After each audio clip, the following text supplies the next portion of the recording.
Hi, this is your host Abni Bhartia, and welcome to another episode of TFR Let's Talk. And today we have with us David Melamed, co-founder and CTO of Jit. David, it's great to have you on the show. It's great to be here. Thanks for inviting me.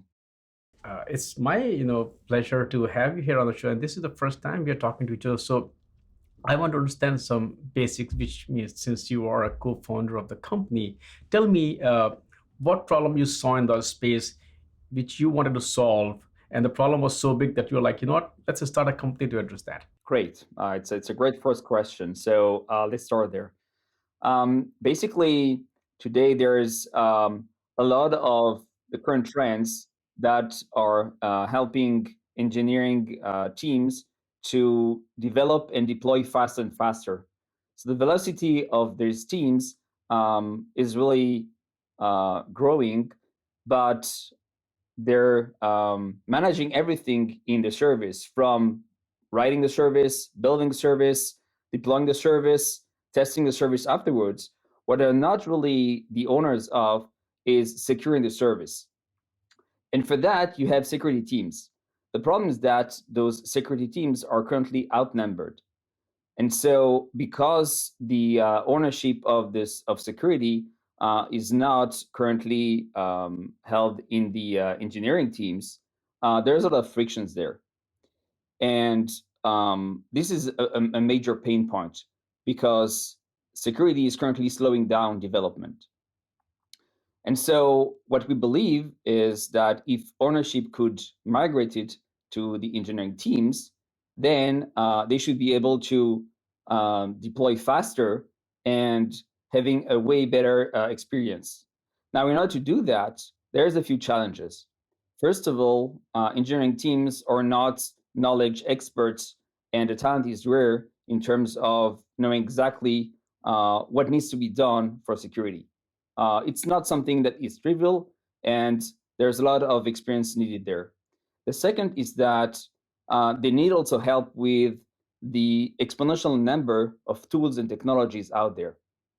So they don't know exactly what tools they need to use and how to configure them, making sure they works. There is a major gap in terms of orchestration of those tools. And finally, most of the current processes and workflows in security are currently manual. A lot of things are still living in textbooks, in documents online, in spreadsheets, and this is something that developers, not really their natural language. They prefer code, and the fact that things are not codified yet, it actually adds a lot of complexity to that. So if you add all these different challenges, you can think that there is a lot of work to do there in order to help those engineering teams to secure their service. Yeah, first of all, thanks for explaining the problem area in detail. Now, a lot of things that you mentioned, there is also what we are seeing already in the space. If you look at the whole DevOps movement, shift left movement, the things are moving more and more toward DevOps.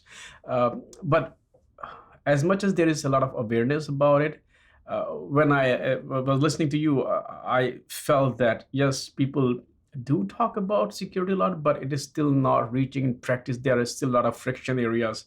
So, from your perspective, what are the areas that you have seen which are, is it culture? Is it companies, they still have the same mindset? Whether it is availability of the tools, whether it's also about the shortage of talent, the skill set, who know about technology, and also the whole new approach that security is everybody's problem, which also means it's nobody's problem. Yeah, exactly. I think that's the awareness is starting to rise, and as you said, there's this domain that's called DevSecOps, which tries to kind of combine both words like security and developers. But the problem is that there's still a lot of tools, and even if they have some knowledge, they need to learn each tool by itself. They need to do a lot of research to know exactly how do they need to use this tool, how to configure it, how to make sure you remove the noise. And beside that, I think that there is a major problem today because in the security field, most of the companies and even all the DevSecOps, they're only talking about tools. but they're not talking about the big picture. And the big picture is what we're calling a security plan. So instead of dealing with the tools themselves, what you really should take care of is actually having a plan. Manage your whole security debt. Have a list of all the things that you need to do now and in the future. And that's one of the major things that we want to provide, built-in security plans where you can have a list of all the things that you should start right now and what are the tools that needs to be implemented in order to meet these requirements that this plan is listing, and also the things that you want in the roadmap. So once you have this whole frame, once you know exactly all the areas that you want to tackle, and the areas can be in the code, in the pipeline, in third-party services, in processes, operations. Once you have the big picture and you know how you will implement all these different areas, then you'll be in much better place. You talked about security debt. I can understand. First of all, I would love to hear your definition. How would you define security debt? We can also, when we look at companies who have been around for a while, they did not invest in security. They were using something that I understand. But when they're new companies, sometimes they start and security kind of become that, hey, it's not an afterthought. So how would you define security debt, and how is different in, let's say, the companies who have been around for a while versus relatively new companies? So that's a fantastic question, because basically, as soon as you open your company and as soon as you are in your first line of code, you already have security debt if you didn't think about it upfront. The way I would define security debt is basically all the things that you didn't put in place in terms of security controls in your code, in your pipeline, in your runtime, in all the different areas that are part of your product security. So everything that you didn't manage is actually your security debt. And I'm not talking about only the vulnerabilities that you may have in your code. I'm talking about your security plan as one, right? All the things that you need to monitor, the list of all these requirements that is something that you need to take care of. And it's interesting that you're mentioning a startup that is just opening its door, because what we believe is that security is not about maximizing the number of measures. Actually, especially for startup, and especially if we're targeting engineering organizations, they should start small, and we're calling that the minimum viable security. So, what is the minimum viable security, and basically, why do we pronounce in the same sentence minimum and security? Usually, it's the opposite, right? You want to maximize security. That's because, well, you cannot boil the ocean at once. You cannot do everything at the same time. What you want to do basically is the same thing, the same principles that engineers are applying for years already, which is agile methods. And what they're doing is that they're starting with something that is very small. They're building first the MVP, right? So you have the MVP, and then you're iteratively adding more and more feature to your product. In the same way, you should start with your minimal controls, the critical controls that without them, you cannot actually release any product. So you have your MVP, it should have the minimum control, the MVS, and then gradually you're getting more mature in terms of security, and at the same time, you're also adding more feature to your products. Excellent. Now, I mean, you have shared such a great, kind of, insight there, and there are so many things to unwrap there. But if you just look at all these aspects, whether you talk about security debt, whether you talk about cultural aspect, talent shortage, having a concrete plan for security to start with, where does JIT enter the picture? Which aspect of this problem do you deal with? Just the technology aspect, or it's like taking a holistic approach? Because security is not a product; it's a process. So talk about what approach you are taking to help with some of these problem areas. Yes. So first of all, in terms of vision, we believe that there should be a world in the future where every software project should start with the first line of code should be include MVS or something like that, right? so that you can instantly achieve continuous security from day one, and then improve all the time while you're developing your project. What Jit can do for you is basically, the first thing is to provide this security plan, this built-in security plan as code, because you want to be able to extend them. You want to be able to customize them to your needs, tailor them to your security stack. And then we're orchestrating all these security tools. So you have the plan. The plan is a list of those security requirements. And for each requirement, you have a different tools. So what we are providing is not only the plan, but the automation of the plan, the automation of the implementation of the plan, the monitoring of the plan. Meaning that for each requirement, you have the tool that we're orchestrating. So for example, in the code layer, if you don't have a secret scanner, we provide you with a secret scanner that is automatically integrated in your CI/CD pipeline, and will actually manage the whole life cycle of defining the requirement, seeing the orchestrating the tool, making sure it runs, making sure that it's monitoring all the different repos, and dealing with your security posture. So everything about your vulnerabilities, how you can fix them, and at the end, ultimately what you want is to reduce your risk. So we're helping with all these different stages, and we have a very holistic way of seeing security as a whole. So you have this big plan, this big picture, where we want to be able to help you both with orchestrating those tools, these technological tools, but also human processes. So for example, we're planning also to help you with offboarding process, which is a very important thing you need to do when someone leaves the company, because it's a security risk. But here again, we want to be able to do that as code. If somebody is leaving the company, that could be a security problem. You also talk about technical debt. One more thing, a couple of things that we talk about is also not just the security debt, but there is technical debt. There is also tribal knowledge. In terms, especially in terms of security. If the security team is looking at the problem when the folks move, they take that knowledge with them, which can also leave you vulnerable. So how do you look at that problem, and how does JIT kind of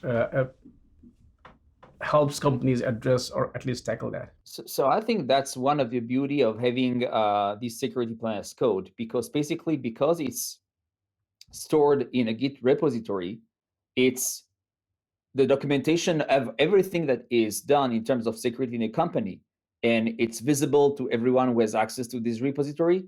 It's audited, so every time something changes in the plan, everyone can see it, basically, and you can also verify that everything works. So you have a dynamic way of verifying that you have continuous security here. So everything together, both the documentation as code, the fact that you can extend it, the fact that you can audit it, and the fact that it's visible by everyone, makes a great solution and a way to solve the problem of security team that with the knowledge that can be hard to track, or that can be dispersed in a company, or someone leaves the company and then you're out of luck because you don't know what has been done or what needs to be done. When we talk about security, we talk about kind of reduce all the risks. Security should be at max. So talk a bit about your approach there. So actually, I'll give you an example that I like to use in order to explain what minimum viable security is. You remember the movie Home Alone, right? With Kevin. So in this movie, basically, his family is leaving on vacation, and he's alone in the house. Now, he has, a few hours to come up with a plan in order to secure his house against the burglars. And he doesn't have either time to hire security guards or to install fancy security. He only has time to come up with the minimal things that he can do in order to limit the entry of the burglars. That's basically minimum viable security. He does a minimum set of things, of controls, in order that he starts with the perimeter of the house, in order to prevent them from entering. Now, at some point, they manage to enter. But again, like in security, the challenge is not whether or not someone will attack you. It's when and how, and will you be quick enough to be able to investigate and remediate the entry. So that's the same thing with minimum viable security. By the way, it's a journey. So you start with something that is minimum, and then you add on top of it all the time. You all, like when you're developing a software, you start with something minimal, you add some tests, and then all the time you add new feature. You're checking your sanity tests, making sure that what you already have is still working, and then you add on top of that. In security, it's the same thing. You start with a few sets of tools and processes, make sure that they're running correctly, and then you add on top of it. And that's basically continuous security. It's a continuous journey. It's a continuous loop that you that is running all the time, basically. And with that, you'll have a more mature. Your maturity will actually rise all the time. And that's where JIT helps folks in their journey, right? With the minimal, to start with minimum tools and then grow as they need. It's not, they're not on their own. Is that correct? Yes, exactly. We're starting with something minimal, but we're not leaving you there. We're actually guiding you throughout your whole journey, because there are all the time new stuff that you can add. Your journey is it's a never-ending journey.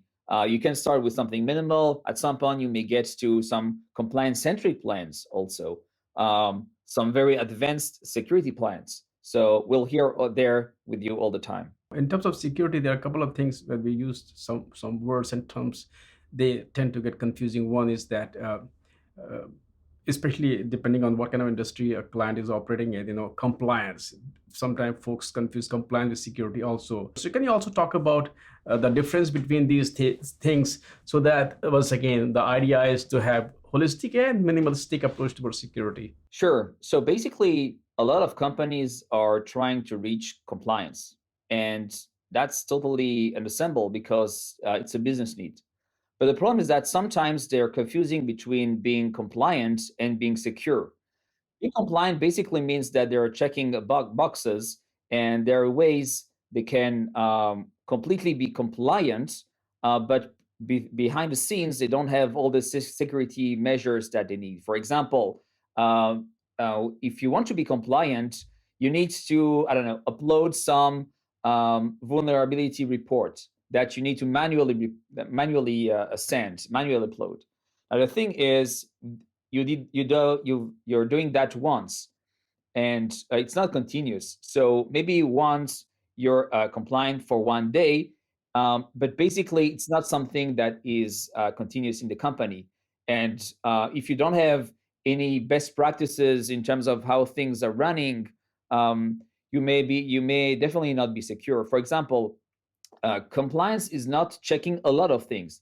They won't check in depth how you're saving all your secrets and how exactly you're dealing with all the different vulnerabilities that you have.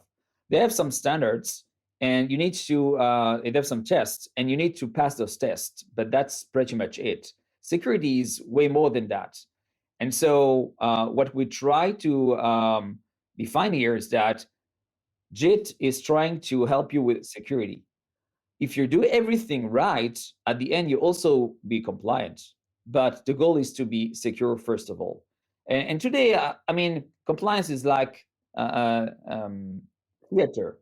People are showing that they're compliant as an entry card to be able to be sold and integrated with a lot of different customers' service.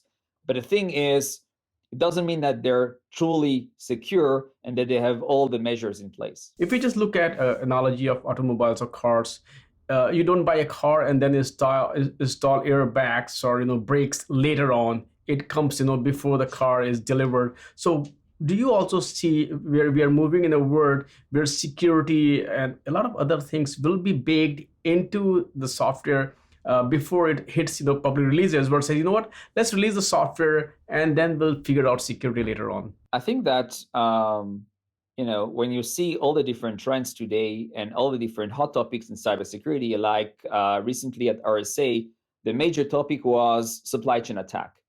As a supply chain attack, there are multiple ways can happen, but one of them is, for example, the CI/CD pipeline. Now, no one in the right mind would today release a product in the cloud without having a basic CI/CD pipeline, meaning that basically if he's not protected against supply chain attack, that can be really dangerous. And so I think that the awareness around security is rising all the time. And today there are a lot of discussions around being able to have security built in, and not only added as an afterthought. So I believe that yes, in the future, security will be really one of the first thing you want to look at when you want to develop a new project, and even at the level of the design itself. And if you're doing security as code, I think that you can definitely achieve that. You folks are also raising 38.5 million in seed funding. So first of all, tell us a bit about who are your investors. Also, what are the areas where you plan to invest in? What are the areas they are looking at growth? So first of all, we have we're so excited about that, but we have fantastic investors. We have Bolstart, which was the first investor and who trusted us from the first minute. We have Tech Aviv, which is an Israeli fund. We have Tiger, Tiger and Insights. Both are fantastic top tier investors. They all believe that the mission that Jit wants to fulfill is something that is, first of all, worth the money. And as I said previously, a lot of work here because we want to cover so many things in terms of product security. We don't want to be a niche company that is only tackling a specific use case. We're looking at product security as a whole. We want to provide product security as a service. And so our areas of expertise are very wide, and we want to be able to help companies achieving the whole thing, having this kind of single pane of glass over product security. And for that, you need a lot of developers, you need great marketing. We want to be able to give to the world this idea that minimum viable security should be some kind of standard that everyone should start with, and enable to fulfill this vision. We need some good funding. David, thank you so much for taking time out today and not only talk about the company, but also looked at, I love the insight that you shared in terms of security, having a very kind of, holistic approach towards it. And also it's more or less like a processes which is ongoing, and how with minimum viable security that companies can easily get started with, because security can become intimidating when you really look at it. So they get started slowly and then gradually grow. So thanks for sharing those insights. And I would love to have you back on the show. Thank you. Thank you very much.